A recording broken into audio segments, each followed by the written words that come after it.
kita ke barisan hadapan, sama-sama kita teguh lawan kita, jaga kita, bersiap siaga, putuskan rantaian COVID-19. Jarakkan diri kita 1 meter ke 1 meter. Pakailah pelitup muka, cuci tangan jangan dilupa. Jarakkan diri kita 1 meter ke 1 meter. Pakailah pelitup muka, cuci tangan jangan dilupa. Ayo kita ke hadapan, elak sesak, elak sempit. Jangan sembang dekat-dekat, sama-sama kita ingatkan.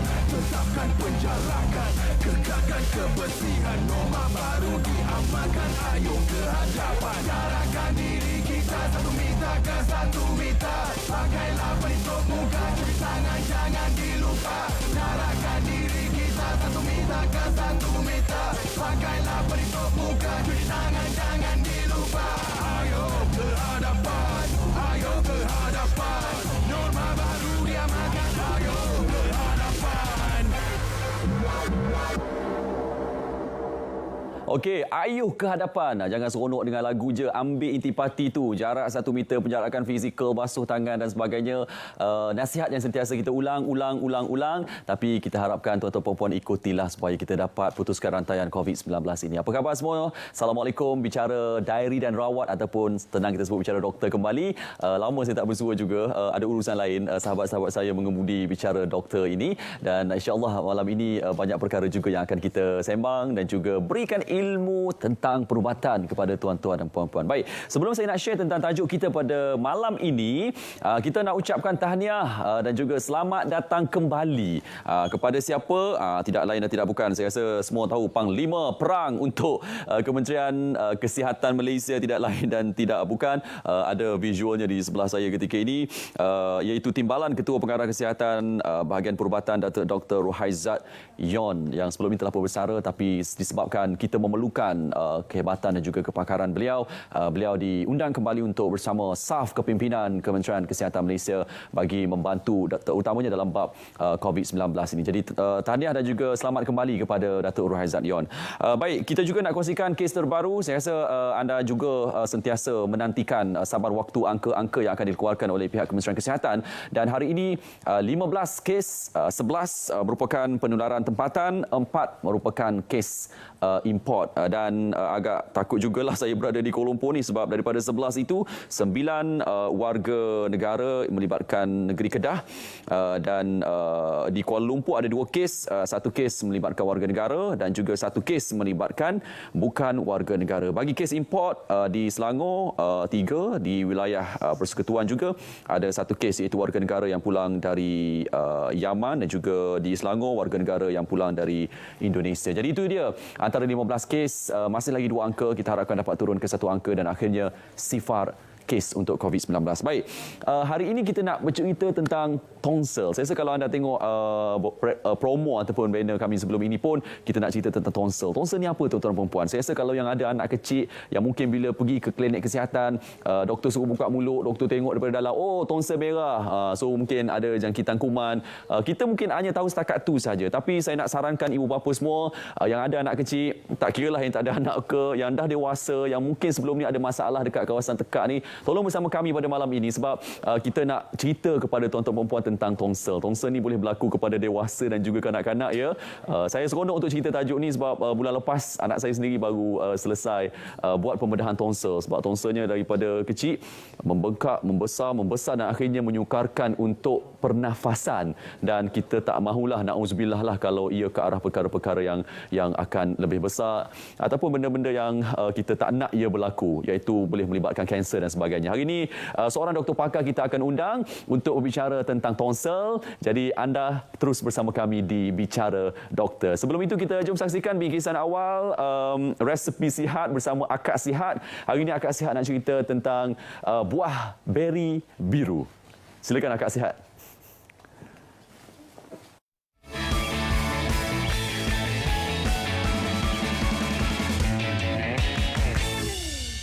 One, two, three, come on! Hai. Nak tahu tak resepi sihat minggu ini? Minggu ni, Akak nak cerita dekat anda semua tentang khasiat buah blueberry atau dikenali juga dengan beri biru. Sehelai baju biru.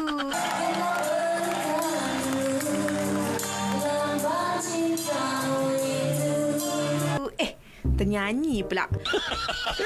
Sebenarnya, buah blueberry ini kaya dengan vitamin A, E dan C dan ia sangat bermanfaat bukan sahaja untuk kulit wajah tetapi juga rambut. Akak-akak, lepas ni tak payahlah cucuk vitamin C. Cucuk tang sana, cucuk tang sini. Sebab buah beri ini mengandungi vitamin C yang dapat memerangi simptom penuaan tau.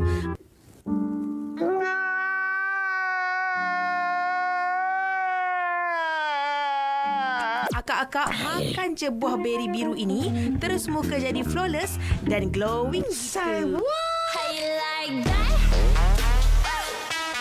You gon' like that? Makan buah beri biru boleh lambatkan rambut beruban. Ya, betul ni. Rambut yang beruban disebabkan oleh pigmentasi yang hilang. Kekurangan pengambilan vitamin B12 juga boleh menjadi faktor yang menyebabkan rambut memutih lebih cepat. Akak-akak, bolehlah cari buah beri biru lepas ni. Pasti rambut hitam berkilat macam iklan shampoo tu. Buah beri biru ini banyak juga khasiatnya kan? Akak pun baru tahu. Lepas ni sambil kemas-kemas rumah tu, bolehlah akak mengunyah-ngunyah buah beri biru ni kan? Oh my God! Baiklah, kalau akak cerita semua khasiat buah beri ni, habislah masa pengacara studio Super Didi Abang Syaril ni. Okey, bye! Bangun, budak flat. Bangun, budak flat. Bangun, budak flat. Bangun, budak flat. Bangun, budak flat. Alright, terima kasih. Akak sihat. Oh, buah beri. Suka buah beri? Buah beri. Kita ni buah apa pun kita makan. Yalah. Okey, ini dia. Dr. Nik Hisham Amirul Nik Hishamuddin, pakar bedah ENT dari Hospital Salam Shah Alam Specialist. Kali kedua tak silap bersama? Kali kedua. Kali kedua. Sebelum ni Kita berjumpa kita lagi. pasal apa? Yang sebelum ni pasal bercerita telik. tentang tak masalah resdung. Oh, dan resdung. Sinus. Dia bahagian hidung lah. Bahagian hidung. Ini kita turun ke bawah. Turun ke bawah sikit. Telinga lain kali Telinga insyaAllah. Sebab Next segment. ENT ni dia banyak cerita tuan-tuan dan puan. Kalau nak sejam pasal telinga sekali saya rasa tak cukup masa. Hari ni kita nak fokus tentang bahagian tekak disebut sebagai tonsil. Tonsil. Orang yang tak pernah tahu tentang tonsil. Tonsil ni sebenarnya part mana dan apa? Okey. Ha. Assalamualaikum Waalaikumsalam warahmatullahi wabarakatuh. Syaril dan juga kepada semua penonton Bual Bicara di Art malam ni lah. Terlebih dahulu terima kasih banyak atas jemputan kali kedua pada malam ini. Sebab hebat kita jemput lagi. Sebelum ni kita membincangkan topik resdung dan sinus saya pada tahun lepas. Dan kali ini kita akan membincang satu lagi topik yang agak common dan sangat dekat dengan saya juga, iaitu berkenaan dengan tonsil. Okey, jadi tonsil ni untuk makluman, dia adalah salah satu kelenjar di bahagian tekak kita. Okey. Di keseluruhan tekak kita sebenarnya ada beberapa kelenjar dan salah satunya adalah kelenjar tonsil yang kita sebut dengan nama lainnya sebagai palatine tonsil. Okey. Di bahagian tekak kita ada banyak lagi. Sebenarnya gumpalan-gumpalan tisu yang kita sebut sebagai tonsil tu, antaranya lingual tonsil, pharyngeal tonsil, itu semua membentuk gumpalan limfoid tisu di bahagian tekak kita yang berperanan sebenarnya untuk memerangkap kuman sebagai first line defense mechanism untuk menapis kuman-kuman yang masuk ke dalam mulut ataupun melalui hidung kita. Jadi tonsil ni sebenarnya adalah satu pertahanan badan kepada kita untuk mengelakkan daripada kuman itu masuk terus ke dalam sistem badan kita. Okey, jadi apabila kita membincangkan topik tonsil ni, sebenarnya kedudukan dia, kalau tuan-tuan selalu ada pengalaman berjumpa dengan doktor-doktor di klinik kan. Di sini saya ada buat satu sisipan, salah satu gambar di mana menunjukkan bentuk kelenjar tonsil yang normal. Ni normal. Itu normal Itu saiz normal. Dan dia tonsil ni sebenarnya bentuk dia bujur. Dan dia terletak di belakang tekak kita. Semua orang ada 2 tonsil. Ni yang kita tunjuk sekarang. Belum lagi ada orang yang ada 3-4 tonsil. Oh, kiri kanan lah Kiri tonsil dan dia. kanan. Okey. Kiri dan kanan. Tapi kalau kelenjar tonsil tu tidak membengkak, insya-Allah tak ada masalah apa-apa. Yang menjadi kerumitan dan menjadi masalah apabila kelenjar tonsil tu kerap kali mendapat jangkitan kuman. Dan juga apabila saiz dia terlalu besar, boleh menyebabkan pelbagai masalah. Sebagai contoh, especially budak-budak kanak-kanak susah untuk menelan, ada gangguan pada pernafasan, tidur berdengkur. Nanti malam ni kita akan kupaskan satu persatu insya-Allah. Dan gambar sisipan ni pula adalah kedudukan di mana tonsil yang saya sebutkan tadi berada, kiri dan kanan, dan di tengah-tengah adalah anak tekak lah yang kita sebut sebagai uvula. Okey, baik. Okey. Dan soalan biasa, kenapa tonsil ni bengkak? Adakah disebabkan jangkitan kuman, kita demam ke? Okey. Sebenarnya ada banyak sebab. Ada banyak sebab kenapa dia tonsil itu bengkak. It's not straightforward semata-mata kuman sahaja. Okey. Dan penyebab tonsil bengkak ni juga bergantung juga pada peringkat umur. Macam budak-budak atau kanak-kanak mungkin punca tonsil bengkak tu berbeza berbanding dengan dewasa. Okey. So tapi antara salah satu penyebab tonsil bengkak yang paling common adalah disebabkan jangkitan kuman. Okey. Jangkitan kuman pun ada disebabkan oleh virus, mana majoritinya adalah virus dan diikuti oleh bakteria juga. Dan selain daripada tu, setengah-setengah kanak-kanak yang mengalami masalah hidung, sebagai contoh resdung yang tidak terkawal, dia selalu banyak sesema dan sebagainya, dan sesema dan kuman daripada hidung ni juga boleh mengalir ke belakang tekak, pun boleh menjadi punca kepada tonsil itu bengkak. Dan akhir sekali, kalau tonsil ni dah kerap kali mendapat jangkitan kuman, terlalu banyak risiko dan kesan dia kepada kanak-kanak dan juga dewasa. Sampai kadang-kadang kita nampak anak-anak kita asyik-asyik demam, sebulan sekali demam, 2-3 bulan sekali demam, sampai demam panas, sampai ada satu kes yang saya pernah dapat dulu, sampai anak tu setiap kali demam dia jadi sawan. Jadi sawan tarik. Sampai tak sedar macam tu. Sangat menakutkan. Dan kes tu sampai hari ni saya ingat. Budak tu budak perempuan baru umur 4 tahun. Mak dia kata setiap kali dia demam panas, setiap kali sakit tekak, mak dia dah ready dah. Bersiap sedia dah untuk takut anak dia jadi tarik kan. Sampai tahap macam tu. So memang bila cek memang tonsil tu bengkak lah. Tonsil tu bengkak dan itulah menjadi punca kepada demam panas tu sebenarnya. So memang kena sangat berbahaya sebab benda ni kalau sebagaimana kita tahu jika dah sampai jadi sawan tu boleh ada efek pada otak sampai dapat kerencatan akal dan sebagainya. So ini sangat berbahaya. Okey, sebelum kita masuk bab yang agak bahaya, kita nak cerita senario asas. Contohnya macam anak saya dululah, kalau demam saja bila jumpa doktor di klinik kesihatan sebagai contoh, bila cek okey tonsil bengkak dan bagi antibiotik. Kita mengharapkan bila dah surut demam, tonsil itu surut kembali. Adakah sepatutnya itu berlaku kalau normal? Okey.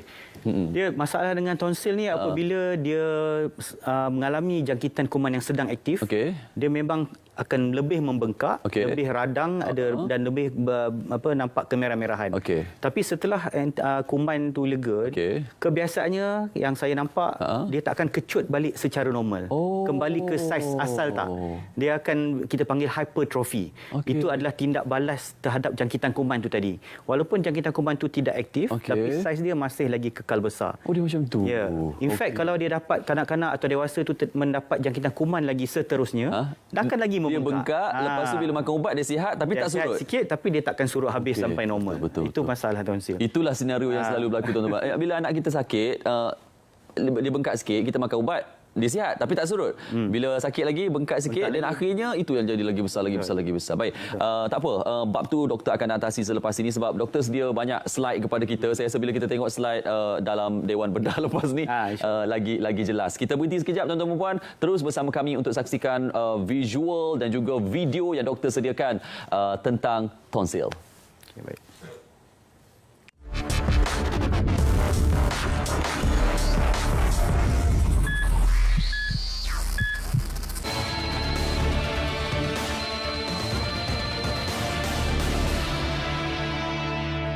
Untuk terus menggalakkan digitalisasi dalam sistem penyampaian perkhidmatan kerajaan ke arah revolusi industri 4.0, kerajaan akan menyediakan lebih banyak perkhidmatan secara dalam talian ataupun e-counter.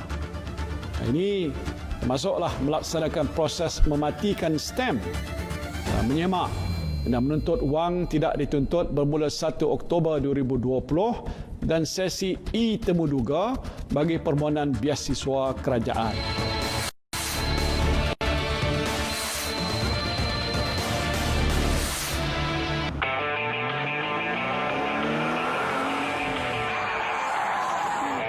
Apa hal kita ni? sekejap Abang. Biasa turun. Syuk. Buatnya nanti dia record video kau marah-marah. Lepas tu dia viral kan. Lepas tu dia orang kata kau ni macam something jalanan. Macam mana? Tak boleh Abang. Orang macam ni kalau kita biarkan, menyusahkan orang lain ni. Syuk, cuba kau bayangkan kalau kau kena tangkap nanti. Apa jadi dengan anak bini kau? Ada kau fikir?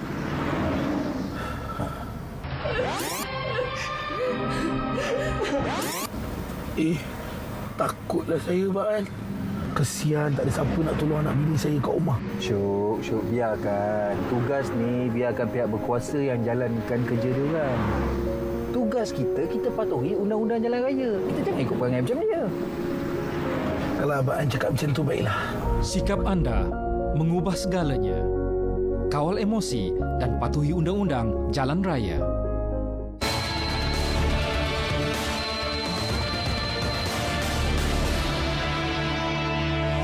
Kemudahan skim Peka B40 akan diperkasakan dengan penambahan peruntukan sebanyak 50 juta ringgit bagi membiayai saringan kesihatan dan kemudahan peralatan perubatan.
Okey, kembali bersama kami dalam Bicara Doktor. Doktor ni pakar ENT masih lagi bersama kita.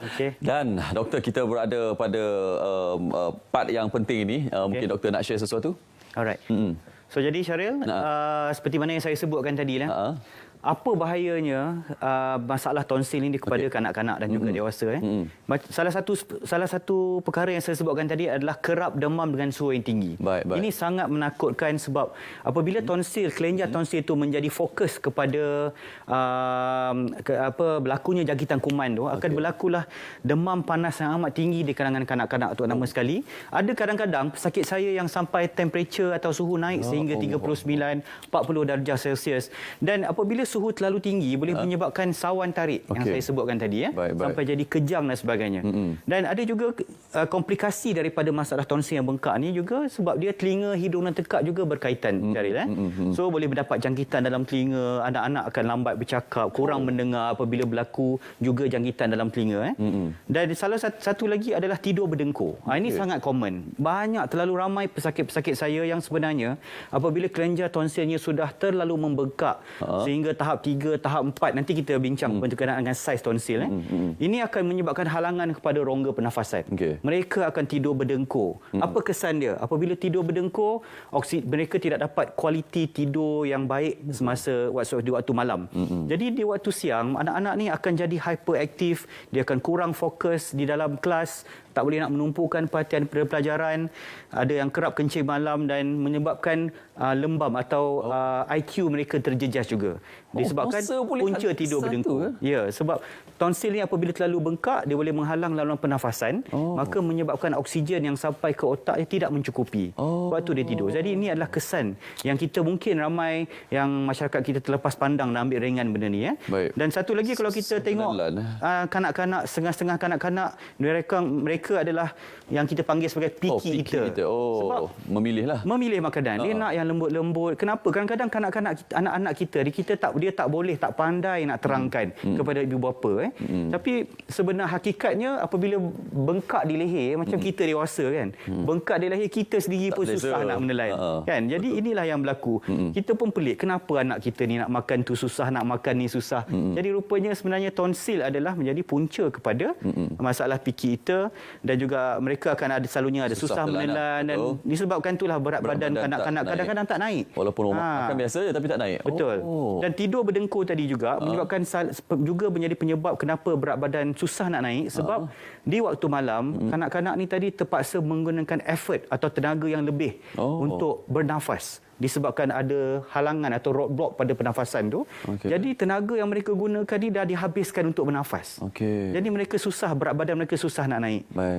Jadi inilah penyebab-penyebab dan bahayanya kenapa tonsil yang terlalu bengkak ni dan kesan dia kepada kanak-kanak dan juga dewasa. Jadi para penonton, ini antara senarionya bila kita sebut tentang tonsil. Jadi jom kita tengok paparan berikutnya. Antara komplikasi kepada dewasa. Oh, ni dewasa pula. Okey, ini dewasa. Tadi kan saya sebutkan untuk kategori kanak-kanak. Okey, dewasa pun bukan, tak semestinya kanak-kanak saja, Syaril. Kadang-kadang dewasa pun apabila mendapat jangkitan tonsil atau tonsilitis kita sebut, boleh mendapat demam yang tinggi. Jadi apa efek dia? Ramailah yang akan ambil MC, ramailah yang tak boleh nak bekerja dan sebagainya. Ini kesan dia. Dan satu lagi komplikasi daripada masalah tonsil juga boleh menjadi bernanah di tekak. Nanti saya akan tunjukkan gambar keadaan di mana nanah boleh ada di tekak. Dan satu lagi menjadi apabila tonsil kita bengkak, terutama sekali di kalangan dewasa, boleh menjadi punca juga kepada kanser tonsil. Ini yang kita kena hati-hati sebab tak semua orang ambil maklum benda ni. Jadi batu karang dalam tonsil pun boleh berlaku di kalangan kanak-kanak, bukan di dalam buah pinggang atau saluran air kencing saja. Batu karang tonsil pun boleh, dan ini kesan dia akan menyebabkan pernafasan berbau, akan menyebabkan susah nak makan dan sebagainya. Tidur berdengkur, dan tadi saya sudah sebutkan dewasa pun boleh berlaku. Apabila tonsil terlalu besar, kita kena cek balik adakah itu yang menjadi punca kepada tidur berdengkur. Okey, baik. Berikutnya, Allahu Akbar. Inilah dia tuan-tuan dan puan-puan, suasana ataupun visual dalam kawasan itu. Ya, okey. So yang ini adalah gambaran yang saya tunjukkan di mana pesakit ini mengalami kanser tonsil yang saya sebut tadi. Allahu Akbar. Ini dah kanser. So apabila seseorang mengalami tonsil bengkak sebelah macam ni, yang ini sebelah kanan sahaja. Yang ni anak tekak. Ini anak tekak. Maksudnya ini sebelah kanan. Sebelah kanan saja. Kiri tak ada. Belah kiri terlindung kat sini. Maksudnya dia bengkak sebelah saja. Yang ni senario yang agak membimbangkan sebab ramai antara kita yang ambil tak indah benda ni. Apabila kita melihat tonsil kita bengkak sebelah, itu sebenarnya yang lebih bahaya sebab kita risau takut ada masalah lain, terutama sekali kanser. Dan kanser ni pun ada macam-macam. Ada pelbagai jenis kanser, antaranya squamous cell carcinoma, limfoma yang boleh berlaku juga di kanak-kanak. Baik. Banyak. Ini gambar kanak-kanak ke dewasa? Yang ni dewasa. Yang ni pun sama. Sebelah ni? Yang ni pun sama, squamous cell carcinoma tonsil, dan kita lihat ini nampak tonsil yang belah kanan lebih kecil berbanding dengan kiri. Ada kecil ni, tonsil tu lebih kecil, dan bengkak dia hanya sebelah yang lebih membesar, iaitu di sebelah kiri. Yang putih tu dah bernanah ke apa tu? Yang ni tak, ini kanser. Kanser tak, maksudnya yang warna putih-putih tu apa? Dia boleh ada nanah juga di permukaan tonsil lah. Okey, seterusnya. Okey, ini kelenjar tonsil. Yang ni yang saya sebutkan tadi, apabila tonsil membengkak, satu lagi organ yang kerap bengkak juga adalah di belakang hidung, yang kita sebut sebagai kelenjar adenoid. Di kalangan kanak-kanak sebenarnya benda ni sangat common, sangat biasa berlaku, di mana adenoid dan juga tonsil kedua-duanya boleh membengkak, sebab kedua-duanya sebenarnya memainkan peranan yang sama. Dia macam adik-beradik tiri je dua ni. Dia dua-dua pun merangkap kuman, dan apabila kerap anak-anak kita dapat kuman dan sebagainya, kedua-dua dia boleh membengkak dan memberi kesan kepada tidur, berdengkur dan sebagainya. Baik, cuma yang kita kena faham, tonsil bahagian sini, adenoid di belakang hidung. Di belakang hidung. Tapi still laluan pernafasan juga. Juga laluan pernafasan. Okey. Baik. Jadi selalunya apabila kelenjar adenoid ni dah terlalu besar sehingga menutup di belakang hidung tu tadi, kalau kita perasan ada setengah kanak-kanak yang terpaksa bernafas menggunakan mulut. Jadi tuan-tuan dan puan-puan kalau boleh cek balik macam mana anak-anak tuan-tuan dan puan-puan tidur di waktu malam. Sebab kalau mulut tenganga di waktu malam tu, itu memang tidak normal. Okey. So hakikatnya mungkin ada roadblock atau Hadangan. saluran pernafasan tersumbat di belakang hidung disebabkan oleh kelenjar adenoid yang bengkak tadi. Okey. Sebab tonsil ni kita nampak tuan-tuan dan puan, buka mulut nampak. Adenoid ni kita tak nampak. Okey, ini contoh bengkak kelenjar adenoid ya. Bengkak kelenjar adenoid. Yang ni di belakang hidung ni bukan dalam tekak Syaril Ni belakang hidung. Tapi kamera ni masuk melalui hidung lah saya. Kamera di klinik saya masuk melalui hidung, dan kita nampak dia punya ruang di belakang hidung ni, keseluruhan yang bengkak ni adalah adenoid. Hampir 100% menutup laluan pernafasan di belakang hidung anak ni tadi Jadi macam tempoh hari pun anak Syaril ada buat rawatan dengan saya. Alhamdulillah dah selesai. Kita buat pembedahan adenoid dan juga tonsil. Ini hidung anak saya ke ni? Bukan. Ini anak orang lain. Sebab anak saya pun buat buang adenoid di belakang hidung tu juga. Okey. Besar macam ni ke anak saya punya besar? Anak Syaril dalam 70%. Sikit-sikit je. Ini berapa persen? Ini dah almost 100%. Ini dah blok terus Sebab laluan pernafasan dia hanya kat bawah ni je. Kalau udara nak masuk pun sangat minimum. So ini boleh mengganggu pernafasan lah. Sedih tuan-tuan perempuan kalau tengok hidung anak kita sebenarnya dekat luar nampak okey, punya dalam hidung dia tak boleh nak bernafas. Ini juga sebenarnya Syaril antara faktor kenapa kalau kita perasan setengah-setengah kanak-kanak hidung dia selalu berhingus. Selalu berair kan sebab hingus banyak bertakung dalam hidung. Dan dia tak boleh nak mengalir ke belakang disebabkan ada halangan adenoid yang bengkak tadi. Okey, subhanallah. Seterusnya tonsil. Okey. Yang ini bengkak tonsil lah. Ini dua-dua kan? Yang ni belah kanan dan belah kiri, tengah-tengah dia nak tekak. Yang ni yang kita sebut sebagai tonsil tahap 4. Allah, ini dah macam nak bercantum. Yang inilah contoh saiz tonsil tahap 4. Bukan kanser saja tahap 4. Tonsil pun dia ada saiz sampai tahap 4. Yang ni memang kalau tuan-tuan perempuan bayangkan macam mana agaknya anak-anak yang dewasa pesakit ni nak makan dan juga nak tidur. Confirm berdengkur kuat, makan menelan pun susah sebab dah menjadi halangan kepada ruang di belakang tekak. Ngerinya tengok. Okey, seterusnya.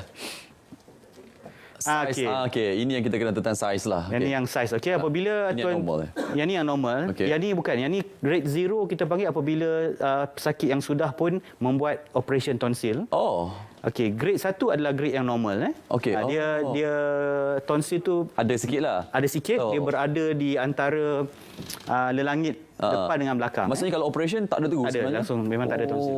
Okey, baik. Tahap 2 dia membengkak sikit. Tahap 3 lebih membengkak tapi dia belum sampai ke tengah.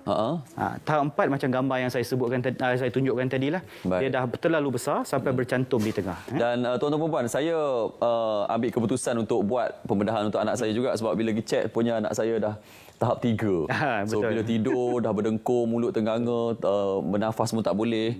So bila tanya pendapat doktor, kena buang juga. Sebab tak sampai tahap 4 lah. Anak saya tahap 3 tu Tahap 3 itu. Subhanallah. Saya rasa tak silap saya anak Syaril pun mengalami masalah susah nak menelan juga. Tak silap kan. Sebab dah terlalu membengkak dah Okey, seterusnya. Okey, ini sampai tahap ni yang kita ngeri sikit doktor. Yang ni kita sebut sebagai tonsil bernanah ataupun exudative tonsillitis. Yang tuan-tuan dan puan-puan nampak ni bukan muffin ke apa Yang ni adalah tonsil.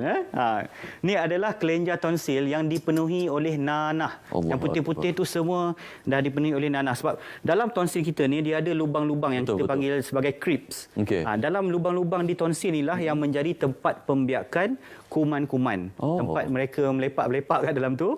Jadi apabila ada radang kuman yang aktif, dia akan jadi sampai nanah macam ni. Tapi ni dah tahap kanser ke tak? Belum tentu kanser lagi. Bernanah bukannya... Bernanah mungkin disebabkan kuman sahaja. Tak semestinya kanser. Okey, baik. Seterusnya.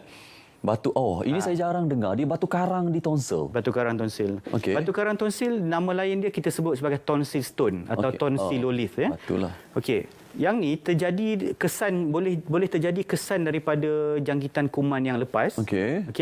Apabila dah kerap kali dapat jangkitan kuman, lama-kelamaan baki atau saki-baki yang kuman di dalam tonsil tu menjadi batu. Dia disebut sebagai calcium crystal dalam tu. Calcium, dia mengeras lah. Mengeras. Dan ini menyebabkan nombor satu memang tak selesa ditekak. Yang kedua, pernafasan boleh berbau. Ini salah satu sebab. Sebab disebabkan batu di dalam tonsil tu. Tapi tengok ni stage 2 macam ni pun dah start boleh berbatu. Boleh ada batu sebab jangkitan kuman yang lepas lah. So kalau macam ni dia kena kena bedah juga ke macam mana? Kita sarankan kalau masalah masih lagi tak selesai, pernafasan masih berbau dan kerap mendapat jangkitan kuman, memang sebaik-baiknya kita advise. Dinasihatkan untuk membuang kelenjar tonsil lah. Okey, baik. Ada banyak slide lagi. Doktor, kita kena berhenti sekejap. Okey, baik. Lepas ni ada video katanya? Ada sedikit sisipan ada video sedikit juga. sisipan video. Video ni saya rasa tuan-tuan perempuan kena tengok sebab nak kata menarik tak menarik lah tonsil. Cuma ini penting untuk pengajaran kita lah. Kita jumpa selepas ini dalam Bicara Doktor.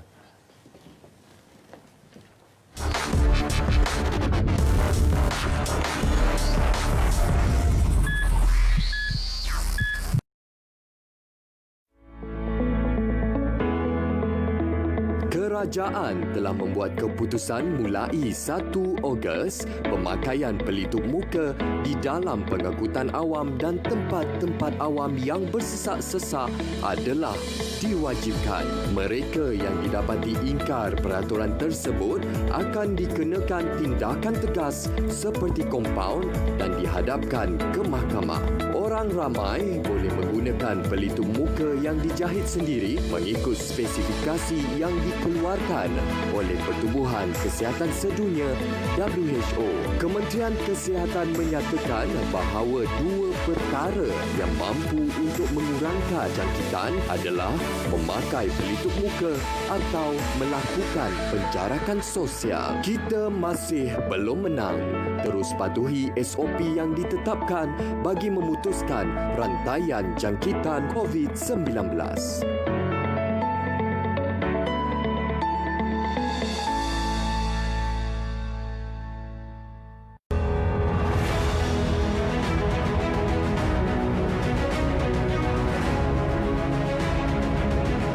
Kepercayaan kepada Tuhan, Kesetiaan kepada raja dan negara. keluhuran perlembagaan, Kedaulatan undang-undang. kesopanan dan kesusilaan.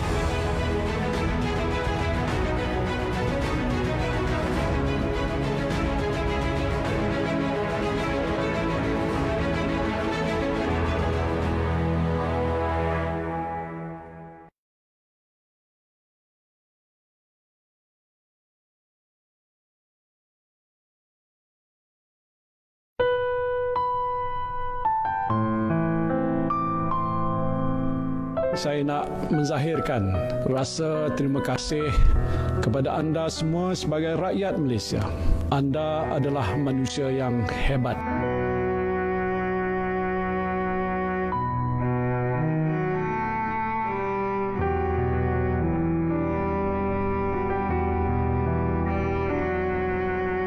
Kita ibarat sebuah keluarga yang besar.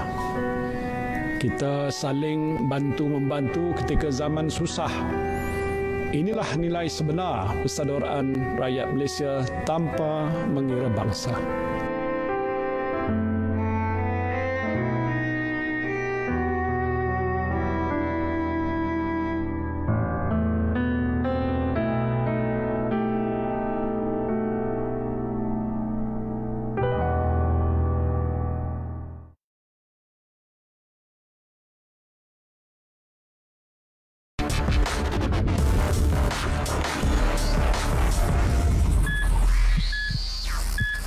Bicara diary dan rawat, bicara doktor kembali. Dr. Nik masih lagi bersama kita. Macam mana tuan-tuan perempuan tengok visual dan juga ilmu yang kita kongsikan tadi? Harap-harap banyak benda yang dah kita belajar. Baik, Dr. Nik, kita nak masuk bab tonsil bengkak sebelah. Okey. Ini adalah satu gambar yang saya sebutkan tadi. Apabila setengah-setengah pesakit saya yang mengalami masalah tonsil bengkak sebelah. Ini perlu dirawat dan kita perlu ambil sampel daripada tonsil ni. Kerana ini amat berbahaya sebab ditakuti takut ada masalah lain seperti kanser ataupun kanser darah sebagai contoh limfoma atau leukemia. So tuan-tuan dan puan-puan sebenarnya kena ambil maklum hal ni sebab tonsil bengkak sebelah bukan normal. So kita perlu menjalani operation untuk tonsilektomi supaya kita dapat jawapan sebenar kenapa menjadi punca tonsil bengkak sebelah. Kalau bengkak dua-dua tu okey lagi lah. Bengkak dua-dua tak besar, is okey. Is okey. Bengkak sebelah. Tapi kalau kita bengkak sebelah kena berhati-hati. Dewasa kanak-kanak? Ini dewasa. Kanak-kanak boleh berlaku bengkak sebelah. Boleh berlaku. Okey, baik. Next. Kita tengok ni. Yang ni kita sebut sebagai peritonsillar abscess ataupun nanah di kawasan tonsil. So kalau tuan-tuan dan puan-puan saksikan visual ni, yang ni sebenarnya anak tekak yang panjang ni. Dia sudah sengit ke tepi. Anak tekak tu sudah sengit ke tepi. Dia jadi macam cantum Ya. Tonsil belah kiri di sini dan sebenarnya tonsil belah kanan ni, di sebalik tonsil tu ada nanah yang berkumpul dan bertakung. Dan dia menolak tonsil tu ke tengah, termasuklah anak tekak. Yang ni nanah sangat berbahaya kerana dia boleh pergi merebak ke kawasan lain sekitar leher kita. Okey, di peringkat awal apabila masalah ni berlaku di kalangan pasien saya, kita boleh buat minor operation je untuk keluarkan nanah je. Tapi kalau dia dah merebak sehingga ke leher dan sebagainya, sampai ada satu tahap terpaksa belah pula, buang pula di leher pula. Kalau dah terlalu membengkak sampai keluar. Oh, dia dah jadi benjolan dah pula. Dah jadi benjolan di luar. Jadi ini sangat bahaya. Sebab sebaik-baiknya datanglah awal, rawatlah awal ke klinik dan juga berjumpa doktor pakar ENT sekiranya masalah ni berlaku. Okey, baik. Bab pembedahan nanti kita cerita lepas ni. Baik, seterusnya. Tonsil. Yang ni yang saya sebutkan tadilah, limfoma. Salah satu punca kepada tonsil yang bengkak sebelah tadi. Ini salah satu kanser darah.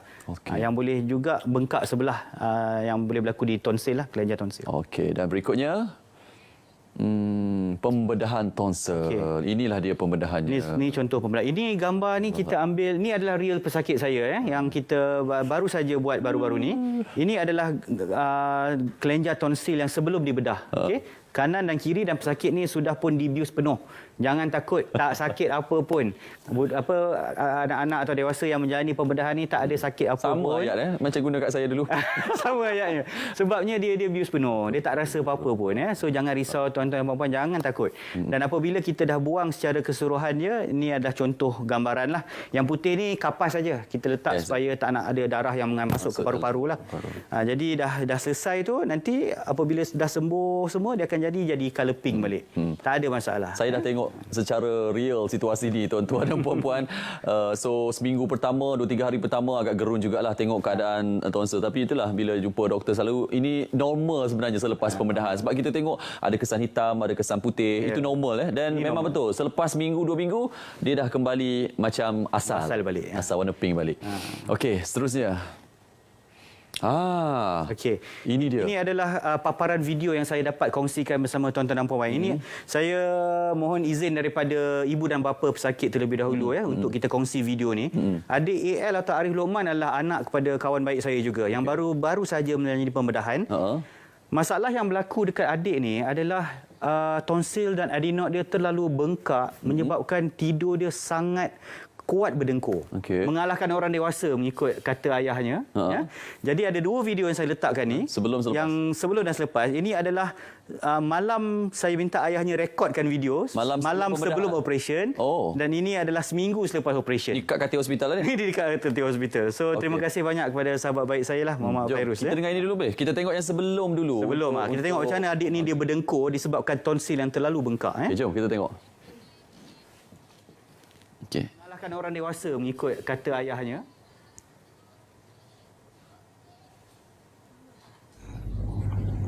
Okey, boleh dengar tuan-tuan puan-puan? Okey. Dan budak ni hanya baru berumur 7 tahun 7 tahun. Tersumbat hidung. Sumbat hidung dan juga tekaknya terlalu tersumbat. Ini malam sebelum pembedahan Okey. Okey, baik, jom. Kita stop sekejap. Kita tengok yang selepas. Ini seminggu selepas pembedahan. Seminggu selepas pembedahan. Okey, tak apa. Jom kita tengok.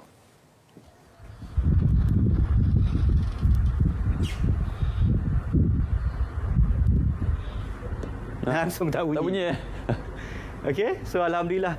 Yang ni ada cerita dia juga sebab selepas pembedahan ni, anak ni dijaga oleh neneknya. Neneknya sepanjang malam lepas balik dari hospital, sepanjang malam 2-3 malam jugalah. Nenek dia sampai tak boleh tidur. Sebab Tak dah bunyi? senyap sangat dah bunyi. Langsung tak ada sound. Langsung tak ada bunyi. So nenek dia duduk tengok, bernafas ke budak ni? Bernafas ke tidak budak ni? Ya, betul juga Rupanya kan? dia terlalu lena sangat sampai hilang terus berdengkur dia. So selepas buat pembedahan tu, saya dapatkan feedback daripada sahabat saya tu.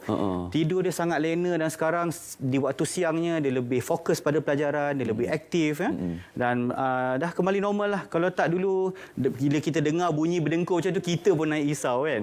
Budak-budak kecil pun mengalahkan dewasa dia punya berdengkurnya. Betul. Jadi ni dah senyap, langsung senyap lah. Alhamdulillah tidur pun sekarang sangat lena, tak ada bunyi langsung dan itulah hakikatnya, itulah yang sepatutnya berlaku. Allahu Akbar. Alhamdulillah, tahniahlah. Seronok kita tengok betul bila tengok anak kita sihat, kita sangat-sangat seronok. Jadi adik AL tadi AL alhamdulillah semoga membesar menjadi anak yang hebat. Jadi itulah dia saudara antara senario tentang tonsil dan saya nak tanya jugalah tentang pembedahan. Saya rasa lepas ni kita nak minta doktor duduk sekejap boleh? Okey, boleh. Lama berdiri ni. Kita jumpa selepas ini. InsyaAllah kita cuba nak tengok bab bila selepas pembedahan ni apa yang kita kena tahu tentang tonsil. Sebab ada juga doktor orang cakap kalau kita buang tonsil ni elok ke tak untuk kita? Tonsil dah tak ada. Macam mana pula penapis, kuman dekat tekak ni pula? Saya rasa doktor kena bantu kita bab tu selepas ini.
Kempen pemilikan rumah akan diperkenalkan semula. Melalui kempen ini, pengecualian duty stamp akan diberikan di atas surat cara pindah milik dan perjanjian pinjaman bagi pembelian rumah kediaman yang bernilai antara RM300,000 hinggalah RM2.5 juta. Selain itu, had pembiayaan bagi pinjaman rumah ketiga dan seterusnya bernilai RM600,000 ke atas tidak lagi tertakluk kepada 70% daripada nilai rumah semasa tempoh program kempen pemilihan rumah tertakluk kepada pengurusan risiko dalaman institusi keuangan.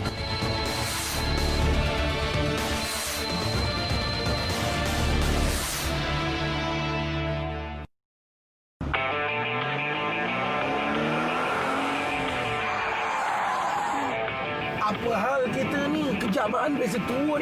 Syuk. Buatnya nanti dia record video kau marah-marah, lepas tu dia viral kan. Lepas tu nanti orang kata kau ni macam something jalanan. Macam mana? Tak boleh, Baan. Orang macam ni kalau kita biarkan, menyusahkan orang lain ni. Syuk, cuba kau bayangkan kalau kau kena tangkap nanti. Apa jadi dengan anak bini kau? Ada kau fikir?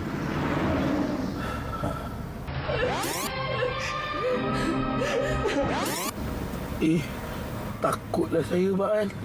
Kesian tak ada siapa nak tolong anak bini saya kat rumah. Syuk, biarkan. Tugas ni biarkan pihak berkuasa yang jalankan kerja dia orang. Tugas kita patuhi undang-undang jalan raya. Kita jangan ikut perangai macam dia. Kalau Abang cakap macam tu, baiklah. Sikap anda mengubah segalanya. Kawal emosi dan patuhi undang-undang jalan raya.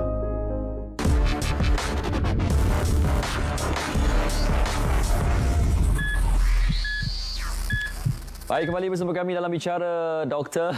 Doktor ni setia bersama kita, banyak ilmu yang kita dah belajar. Tapi sebelum Doktor ni sembang dengan lebih lanjut tentang tonsil ni, kita nak bersama dengan Sof Hatun Nur Subhi. Ini sahabat kita dari farmasi. Jadi ada cerita sesuatu juga tentang farmasi. Ini menjadi segmen wajib kita untuk dalam Bicara Doktor. Dan malam ni Sof Hatun nak cerita tentang ubat batuk.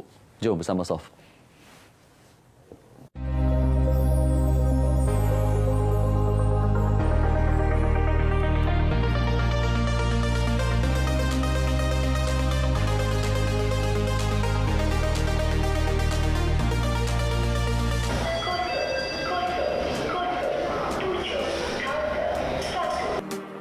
Untuk segmen kali ini, saya akan berkongsi informasi berkaitan dengan penggunaan ubat batuk. Batuk satu gejala yang biasa dan pasti ramai pernah mengalaminya. Kalau dah batuk sehingga mengganggu urusan seharian, semestinya kita akan mula mencari ubat batuk, kan? Tapi anda perasan tak ada pelbagai jenis ubat batuk di pasaran? Jadi yang mana satu sebenarnya sesuai untuk dibeli dan digunakan semasa kita mengalami gejala batuk? Sebenarnya batuk adalah satu petanda yang baik, yang mana ia adalah mekanisme tubuh badan kita bertindak secara semula jadi untuk menyingkirkan benda asing dan kuman serta melegakan saluran pernafasan yang tersumbat atau terlalu banyak kahak sehingga boleh mengganggu proses pernafasan. Batuk sebenarnya membersihkan saluran pernafasan sehingga ke paru-paru daripada bahan yang boleh memberi kesan iritasi seperti habuk dan asap. Batuk boleh hilang dengan sendirinya, biasanya dalam masa lebih kurang 1 minggu. Ada dua jenis batuk yang sering berlaku, iaitu batuk berkahak dan batuk tidak berkahak atau batuk kering. Kedua-dua jenis batuk ini berbeza dari segi punca berlaku dan jenis ubatnya. Jadi penting untuk anda kenal pasti jenis batuk yang dialami supaya rawatan yang diberikan adalah berkesan. Apa yang menyebabkan kita batuk? Batuk biasanya disebabkan oleh jangkitan virus. Badan kita akan mengambil masa beberapa hari membina pertahanan diri untuk melawan virus sehingga sembuh. Jadi kalau tak ada sebarang ubat diambil dalam tempoh masa ini, biasanya batuk boleh sembuh dengan sendiri tanpa memerlukan sebarang rawatan dalam tempoh masa tertentu. Tapi kalau gejala batuk berlarutan, segera berjumpa dengan doktor atau ahli farmasi untuk dapatkan nasihat dan rawatan. Antara sebab-sebab lain batuk adalah seperti jangkitan saluran pernafasan atau paru-paru, tuberkulosis, penyakit sekatan pernafasan kronik COPD, terutamanya dalam kalangan warga emas dan perokok dan sebagainya. Ada kemungkinan juga batuk adalah disebabkan oleh reaksi alahan yang berpunca daripada bulu haiwan, habuk, asap, debunga dan wangian. Batuk jenis ini tidak akan sembuh dengan penggunaan ubat selagi punca alahan tidak dikesan dan dielakkan. Antara ubat-ubatan yang biasa digunakan untuk merawat gejala berkaitan dengan batuk mengikut jenis batuk yang dialami antaranya adalah ubat mengeluarkan kahak atau expectorant. Ia bertindak dengan mencairkan kahak dan merangsangkan batuk untuk mengeluarkan kahak. Contohnya seperti guaifenesin. Yang kedua adalah ubat untuk mencairkan kahak atau mucolytic. Jenis ubat batuk kategori ini adalah untuk batuk berkahak. Ubat kategori mucolytic ini akan memutuskan jaringan kahak supaya menjadi lebih longgar, mengurangkan kepekatan kahak supaya kahak dapat dikeluarkan dengan lebih mudah. Contohnya seperti ambroxol dan bromhexin. Yang ketiga adalah ubat pelega batuk atau antitussive. Ia berfungsi untuk melegakan dan mengurangkan kekerapan batuk terutamanya bagi batuk tanpa kahak, iaitu batuk tidak berkahak dan rasa perit di bahagian tekak. Contohnya seperti dextromethorphan. Dan yang terakhir adalah ubat pelega saluran pernafasan atau decongestant. Ia bertindak balas dengan otot saluran pernafasan dan membantu untuk membuka dan mengembangkan saluran pernafasan tersebut. Contohnya seperti pseudoephedrine. Dos ubat adalah mengikut jenis ubat batuk anda. Ia bersifat individu dan berbeza antara individu. Jadi, nak rawat sendiri boleh. Tapi kalau gejala dah berlarutan, itu petanda dah perlu dapatkan rawatan. Kerana mungkin ada sebab lain yang boleh menyebabkan batuk dan perlunya pemeriksaan lanjut oleh doktor. Pengguna atau orang awam boleh menghubungi Pusat Panggilan Farmasi Kebangsaan National Pharmacy Call Center NPCC melalui talian 18886722 dari Isnin hingga Jumaat jam 8 pagi hingga 5 petang kecuali cuti umum untuk sebarang pertanyaan lanjut berkaitan dengan ubat-ubatan. Jadilah pengguna yang bijak, dapatkan nasihat dan maklumat terperinci berkaitan dengan cara pengambilan, jangka masa pengambilan dan kesan sampingan daripada doktor atau ahli farmasi sebelum menggunakan ubat batuk anda.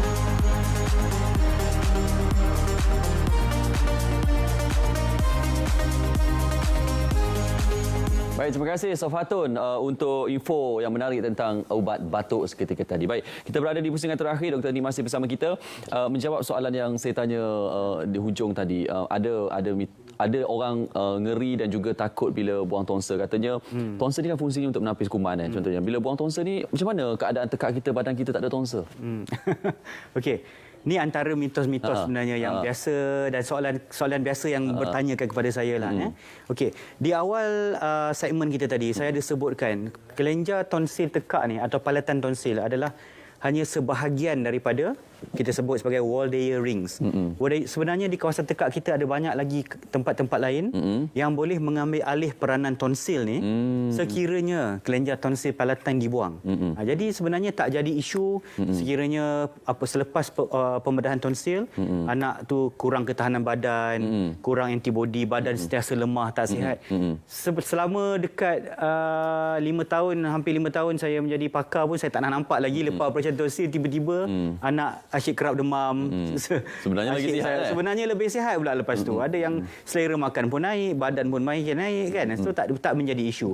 Ni antara mitos-mitos yang banyak kita dengar lah, cerita-cerita di internet dan sebagainya. Okey, mitos seterusnya, makan aiskrim vanila ketika tonsil bengkak. Okey. Ini pun satu lagi. Banyak. Ada juga yang tanya. Vanilla juga, doktor. Vanilla pula brand apa? Ada Magnum ke? Brand Cornetto? Boy. Itu saya ada tanya brand lagi. So sebenarnya tak menjadi isu. Tak menjadi isu. Sewaktu tonsil tengah membengkak, sebenarnya tonsil kita mengalami radang atau inflammation. Jadi apa-apa benda yang menyejukkan boleh melegakan sikit tonsil tu. Tak kiralah aiskrim vanila ke, coklat strawberry ke, durian ke, tak kisah. Apa-apa yang menyejukkan. In fact, kalau nak isap ais ketul untuk kemam dalam mulut pun tak menjadi masalah sebab dia akan melegakan tekak dan kurangkan radang tu. Baik, mitos seterusnya, pesakit tonsil elok untuk ambil vitamin C 1000 mg. Okey. Sebenarnya vitamin C memang ada benefit dia, ada kebaikan dia dari segi untuk antibodi, untuk ketahanan badan. Tapi khususnya untuk mereka-mereka yang kurang pengambilan vitamin C dalam diet pemakanan mereka. Setengah-setengah orang memang dalam pemakanan seharian mereka dah mencukupi dah vitamin C kan. Dia rajin makan buah dan sebagainya. Dan sebenarnya tak ada keperluan di situ. Tapi kalau orang yang jenis memang makan pun kurang, terlalu memilih contohnya kanak-kanak dan sebagainya, tak salah jika suplemen vitamin C dibekalkan kepada anak-anak supaya ketahanan badan, antibodi mereka lebih sihat, lebih improve. Tak ada masalah. Okey, dan ada juga mitos tentang pembedahan tonsil boleh menyebabkan kehilangan suara. Ada kaitan? Sebenarnya hilang tu tak adalah. Suara kan? taklah hilang terus. Cuma di peringkat awal, mungkin di peringkat awal sementara nak sungguh sembuh tu, ada sikit bengkak yang berlaku di anak tekak, di tempat kawasan operation. Suara awal-awal tu mungkin ada serak-serak atau kasar sikit. Tapi insya-Allah setelah semuanya pulih, macam anak Syaril pun ada pengalaman. Lepas minggu, 2 minggu dah kembali pulih, back to normal. Tak ada masalah. So jangan risau tuan-tuan dan puan-puan. Suara tak terjejas selepas operasi tonsil. Kadang-kadang ada yang sebut macam sengau sikit dan sebagainya. Kadang-kadang itu hanya di peringkat awal sebab otot di bahagian tekak tu belum betul-betul kuat lagi. Dan selepas operasi tonsil, selepas otot tu dah mula kuat balik, insya-Allah kembali normal lah, seperti sedia kala, insya-Allah. Baik, bila sebut tentang pembedahan, kita tak nafi daripada risiko. Kejayaan pembedahan alhamdulillah kita harapkan. Tapi sebenarnya mungkin untuk ilmu kita, apa antara sebenarnya risiko-risiko selepas pembedahan yang mungkin boleh berlaku lah kepada anak-anak kita, siapa-siapa yang mengalami pembedahan tonsil? Okey. Tak dinafikan apa-apa jenis pembedahan pun memanglah ada risiko dia. Bersalin pun ada risiko. Kan. Apa-apa nama pun dah operation kan, pembedahan. Tapi selalu saya bagi tahu pesakit saya, operation tonsil ni hanyalah kita kategorikan sebagai operation minor. Very minor operation with very low risk. Risiko dia ada tapi risiko rendah. Yang pertama saya pesan yang kita mungkin risau sikit dari segi pendarahan. Of course, sewaktu terutama sekali apabila saya buat operation tu, bukan setakat sekali dua, kadang-kadang 5-6 kali, 10 kali pun saya check lagi. Make sure sebelum habis operation tu langsung tak ada pendarahan. Itu memang rutin saya untuk memastikan pesakit sentiasa selamat selepas pembedahan. Dan sekiranya tapi pendarahan masih tetap boleh berlaku bila selepas operation ataupun dah balik rumah pun tetap boleh berlaku. Antara faktor-faktor dia mungkin tersilap makan contohnya. Kebiasaannya saya pesan dekat ibu bapa pesakit elakkan makan panas, pedas, keras dan juga berminyak. Selepas operasi tonsil, terutama sekali seminggu ke 2 minggu yang awal tu. Sebab ada pernah berlaku satu kes di mana budak ni dia terlalu ingin sangat nak makan keropok ikan tu. Padahal baru 2-3 hari, baru 3 hari buat operation. Dia keras kan, keropok tu keras. Apabila dia ni agaknya mungkin terluka sikit di tekak. Adalah berlaku sikit pendarahan. Tapi alhamdulillah lah tak ada masalah. Apabila kita dah bagi bekalkan dengan ubat secukupnya, pendarahan tu stop. Tak ada masalah. Boleh berlaku, tapi jarang berlaku. Mungkin dalam 100-200 orang mungkin seorang, 2 orang yang jadilah. Tapi kalau ada berlaku pembedahan non-stop, nak tak nak akan ada masuk Dewan Bedah kembali ke? Itu mungkin kita kata sebagai last resort. Selalunya kalau yang berlaku pendarahan, kita cuba bagi ubat dulu untuk bekalkan, untuk stopkan pendarahan. Dan worst case scenario mungkin kena masuk Dewan Bedah balik, bukan untuk operation, tapi sekadar mencari di mana punca pendarahan dan kita stopkan. Itu sahaja. Tak ada big issue lah. Okey, dan yang terakhir sekali doktor, mungkin saranan dan juga nasihat kepada ibu bapa lah. Adik-adik kita ni tak tahu lagi kan. Mereka rasa sakit saja. Kadang-kadang ibu bapa ni tak apa, budak lagi, bila dia besar. Saya pernah kena nasihat ni juga dulu. Budak ni kecil lagi, tonsel tu bengkak, tapi bila dia membesar, tekaknya besar, tonsel tu akan kembali macam jauh balik lah. So saya duduk dengar nasihat tu juga awal-awal, tapi bila lama-lama saya tak boleh jadi ni. So maksudnya mungkin sesuatu lah doktor nak kongsikan kepada ibu bapa kalau mereka dapat detect anak mereka rupanya tonsel. Okey. So jadi kepada tuan-tuan dan puan-puan, ibu bapa di luar sana, kita sebenarnya perlu pantau anak-anak. Okey. Of course, tak semua tonsil perlu dibedah. Okey, betul. Semua orang ada tonsil dan memang tonsil itu pun ada peranan dia sendiri. Tapi keperluan untuk pembedahan tonsil itu akan ada sekiranya ia mendatangkan masalah. Betul. Itu dia punya message, key message.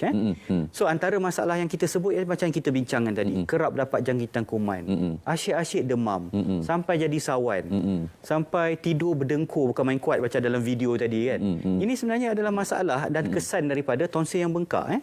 So saya cuma harap tuan-tuan dan puan-puan jangan ambil remeh, jangan ambil ringan perkara ni, sebab dia boleh mendatangkan pelbagai komplikasi lain sekiranya tak dirawat. Dan tolong jangan takut sekiranya doktor, pakar, ENT cakap kena operation dan sebagainya.